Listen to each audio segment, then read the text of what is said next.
तो दोस्तों आज हम फिर लेकर आए हैं आपके लिए देश और दुनिया की सभी ताज़ा और बड़ी खबर। आज की सबसे पहली और बड़ी खबर हम आपको बताएंगे। पश्चिम बंगाल में ममता के फेरे में फंस गए ओवैसी, क्या फेल हो गया प्लान। वहीं अगली बड़ी खबर हम आपको बताएंगे। धारा 307 दर्ज होने पर तेजस्वी यादव ने सरकार पर बोला हमला, कहा किसानों गरीबों के लिए जेल भी जाना पड़ा तो जाऊंगा। वहीं अगली बड़ी खबर हम आपको बताएंगे। पहले चरण में पश्चिम बंगाल और असम में बम्पर वोटिंग। पश्चिम बंगाल चुनाव में भाजपा उम्मीदवार का दावा, चुनाव नहीं लड़ने देने का दबाव बना रही है पार्टी। इसी के साथ अगली बड़ी खबर हम आपको बताएंगे। कांग्रेस का दावा, भाजपा ने चुनाव नतीजों से पहले ही असम में मानी हार। एक और बड़ी अपडेट, राजस्थान से बोले टिकैत, 8 महीने और चलेगा आंदोलन, लगेगी ट्रैक्टरों पर तोप। इसी के साथ अगली बड़ी खबर हम आपको बताएंगे। लालू नहीं तो होली नहीं, आरजेडी नेताओं ने लिया संकल्प, कहा जब जेल से बाहर आएंगे तभी खेलेंगे होली। वहीं अगली बड़ी खबर हम आपको बताएंगे।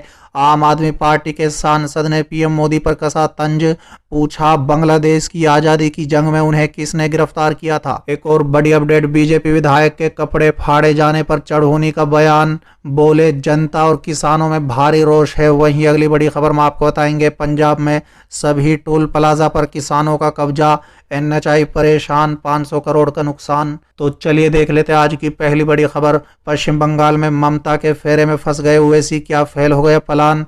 दरअसल दोस्तों पश्चिम बंगाल चुनाव में मुख्य रूप से 2 प्रमुख दल, सत्तारूढ़ दल तृणमूल कांग्रेस और भारतीय जनता पार्टी मैदान में है। एक चरण का मतदान शनिवार को संपन्न हो चुका है, लेकिन इन सब के बीच सभी की नज़र राज्य के करीब 31% के वोट बैंक समीकरण पर है।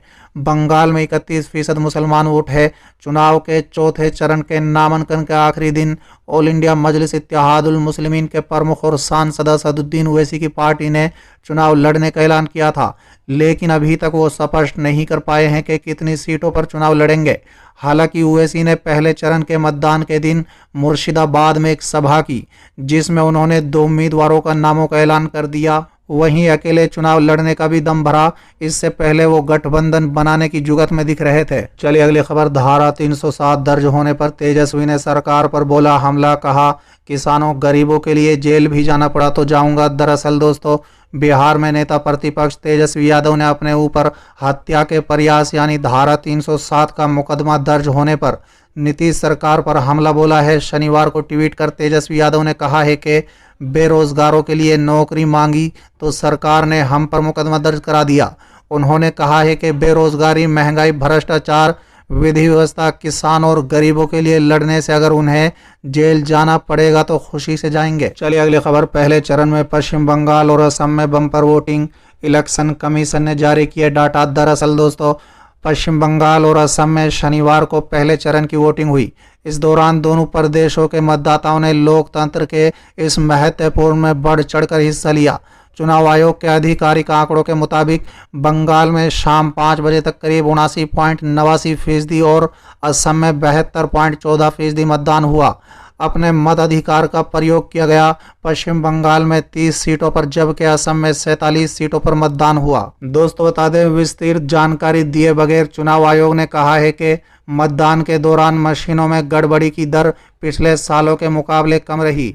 ईवीजिल ऐप के जरिए पश्चिम बंगाल से आदर्श आचार संहिता के उल्लंघन के कुल 167 मामले आए, जिनमें से शाम 4:30 बजे तक 111 का निपटारा कर दिया गया था। ऐसे ही असम से 582 मामला आए, जिनमें से 423 का निपटारा शाम 4:30 बजे तक कर दिया गया। दोस्तों बता दें, चुनाव आयोग ने कहा है कि स्वतंत्र और निष्पक्ष चुनाव कराने के लिए पूरी तरह प्रतिबद्ध है। पश्चिम बंगाल में पहले चरण में करीब 74 लाख मतदाता पंजीकृत थे, जिनके लिए 10,288 पोलिंग बूथ बनाए गए थे। वहीं असम में 47 सीटों पर हुए मतदान के लिए 81 लाख मतदाता पंजीकरण थे और उनके लिए 11,537 पोलिंग बूथ बनाए गए थे। चलिए अगली खबर। पश्चिम बंगाल चुनाव में भाजपा उम्मीदवार का दावा, चुनाव नहीं लड़ने देने का दबाव डाल रही है पार्टी। दरअसल दोस्तों पश्चिम बंगाल की गलसी विधानसभा सीट से भाजपा उम्मीदवार तपन बगाड़ी ने शनिवार को दावा किया है कि पूर्व वर्धमान जिले के पार्टी नेतृत्व उन पर चुनाव नहीं लड़ने का दबाव डाल रहा है, क्योंकि उनके खिलाफ छेड़छाड़ का एक झूठा मामला लंबित है उन्होंने धमकी दी है कि यदि उन्हें चुनाव नहीं लड़ने दिया गया तो वो आत्महत्या कर लेंगे। चलिए अगली खबर। कांग्रेस का दावा, भाजपा ने चुनाव नतीजों से पहले ही असम में मानी हार। दरअसल दोस्तों, राज्यसभा में विपक्ष के नेता मल्लिकार्जुन खड़गे ने शनिवार को दावा किया है कि भाजपा ने असम में हार मान ली है और पूरा अभियान से सत्तारूढ़ दल ने पिछले 5 वर्ष में अपने प्रदर्शन से संबोधित सवाल से बचने की कोशिश की है। खड़गे ने यहां मीडिया को संबोधित करते हुए कहा है कि असम में पहले चरण के मतदान के साथ राज्य के सभी हिस्सों से कांग्रेस के लिए एक शानदार जीत के स्पष्ट संकेत उभर कर आ रहे हैं। खड़गे ने कहा है कि कांग्रेस अपनी 5 गारंटी के पूरा करने के लिए लोगों के पास गई है, जो असम और उसके लोगों के भविष्य के लिए एक गेम चेंजर होंगे। हमें सभी लोगों से उसकी अच्छी प्रतिक्रिया मिली है। दोस्तों बता दें, खड़गे के साथ राज्यसभा सदस्य नासिर हुसैन और अखिलेश प्रसाद सिंह और लोकसभा सांसद अब्दुल खलेक भी थे। उन्होंने कहा है कि भाजपा ने अपने मौजूदा विधायकों यानी 60 में से 11 विधायकों को जनता के दिमाग से अधूरे वादों के जख्म को मिटाने के लिए टिकट देने से इनकार कर दिया है। चलिए अगली खबर। राजस्थान से बोले टिकैत, 8 महीने और चलेगा आंदोलन, लगेगी ट्रैक्टरों पर तोप। दरअसल दोस्तों, भारतीय किसान यूनियन के नेता राकेश टिकैत इन दिनों 3 नए कृषि कानूनों के विरोध में देश के विभिन्न हिस्सों का दौरा कर रहे हैं।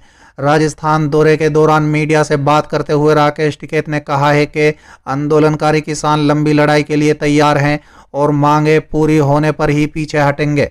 उन्होंने दोहराया है कि केंद्र के कृषि कानून वापस लेने चाहिए तथा एमएसपी पर कानूनी गारंटी देनी चाहिए।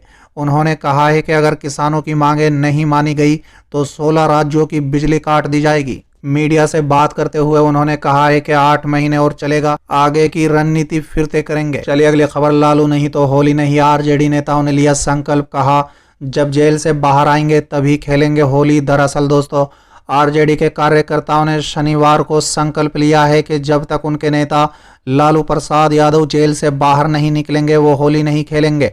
पटना के आरजेडी कार्यालय में शुक्रवार को कार्यकर्ताओं ने संकल्प लेते हुए कहा है कि उनके नेता लालू जी उनके लिए भगवान से कम नहीं है और आज वो संकट के दौर से गुजर रहे हैं। ऐसे में पार्टी का कोई भी वर्कर तब तक अबीर गुलाल के हाथ नहीं लगाएगा जब तक कि लालू प्रसाद जेल से बाहर नहीं आ जाएंगे। चलिए अगली खबर। आप सांसद का पीएम मोदी पर तंज, पूछा बांग्लादेश की आजादी की जंग में उन्हें किसने गिरफ्तार किया था। दरअसल दोस्तों, पीएम नरेंद्र मोदी के बांग्लादेश की आजादी में खुद की गिरफ्तारी और आंदोलन के बयान पर आप सांसद संजय सिंह ने कहा है कि पीएम भारत की छवि दुनिया में खराब कर रहे हैं। दरअसल आप सांसद संजय सिंह पंचायत चुनाव की तैयारियों का जायजा लेने यूपी के वाराणसी पहुंचे थे। यहां पार्टी कार्यकर्ताओं से मुलाकात करने के बाद संजय सिंह ने पीएम मोदी पर तंज कसा। बांग्लादेश में दिए उनके बयान पर आप संजय सिंह ने कहा है कि मोदी जी महान हैं, वो कुछ भी कह सकते हैं, वो हर जगह व्यापित होते रहते हैं, वो ईश्वर हैं। सांसद संजय सिंह ने आगे कहा है कि बांग्लादेश की आज़ादी के लिए पाकिस्तान से भारत की सरकार लड़ रही थी, तो अगर बांग्लादेश की आज़ादी के लिए युद्ध पाकिस्तान से हो रहा था और भारत की सरकार समर्थन में थी, फिर उन्हें गिरफ्तार किसने किया? पाकिस्तान ने किया या फिर भारत ने किया? आप सांसद ने कहा है कि ऐसी हास्यास्पद और मजाकिया बात करके मोदी जी न केवल खुद को अंगभीर बनाते हैं बल्कि भारत की छवि को भी दुनिया के सतर पर खराब करते हैं। चलिए अगली खबर। बीजेपी विधायक के कपड़े फाड़े जाने पर चढ़ोनी का बयान, बोले जनता और किसानों में भारी रोष है। दरअसल दोस्तों, पिछले 4 महीनों से किसान आंदोलन की अगुवाई कर रहे किसान नेता गुरनाम सिंह चढ़ोनी पानीपत टोल प्लाजा पर पहुंचे। यहां उन्होंने मलोट में बीजेपी विधायक के कपड़े फाड़े जाने और विरोध को लेकर अपनी प्रतिक्रिया दी। चढ़ोनी ने कहा है कि बार बार अपील करने के बावजूद भी बीजेपी और जेजेपी के नेता और विधायक मंत्री कार्यक्रम करने से बाज नहीं आ रहे हैं। तो वहीं उन नेताओं के प्रति आम जनता और किसानों में भी रोष है, जिसके चलते उन्हें भारी विरोध का सामना करना पड़ रहा है। हालांकि गुरनाम सिंह ने बीजेपी नेताओं के कपड़े फाड़े जाने और पिटाई करने को गलत बताया है। वहीं गुरनाम सिंह ने बीजेपी समेत बीजेपी और केंद्र में बैठे बीजेपी के नेताओं को पार्टी छोड़कर साथ आने की अपील की है। उन्होंने कहा है कि 2-4 साल अगर सत्ता का सुख भोग भी लेंगे तो क्या हो जाएगा, जनता की नजरों में तो वो गिरते ही जा रहे हैं। गुरनाम सिंह चढ़ोनी ने देश में हो रहे 5 राज्यों के चुनाव में बीजेपी का सभी जगह सुबड़ा साफ होने की बात कही है। चलिए अगली खबर। पंजाब में सभी टोल प्लाजा पर किसानों का कब्जा, एनएचआई परेशान, 500 करोड़ का नुकसान। दरअसल दोस्तों, पंजाब में टोल प्लाजाओं पर किसानों द्वारा बीते 5 महीनों से धरने जारी रखे गए हैं। वसूली बंद कर दिए जाने के कारण राष्ट्रीय राजमार्ग प्राधिकरण यानी एनएचएआई को अब तक करीब 500 करोड़ का नुकसान हो चुका है। ये खुलासा एनएचएआई की ओर से पंजाब की मुख्य सचिव को भेजे पत्र में हुआ है।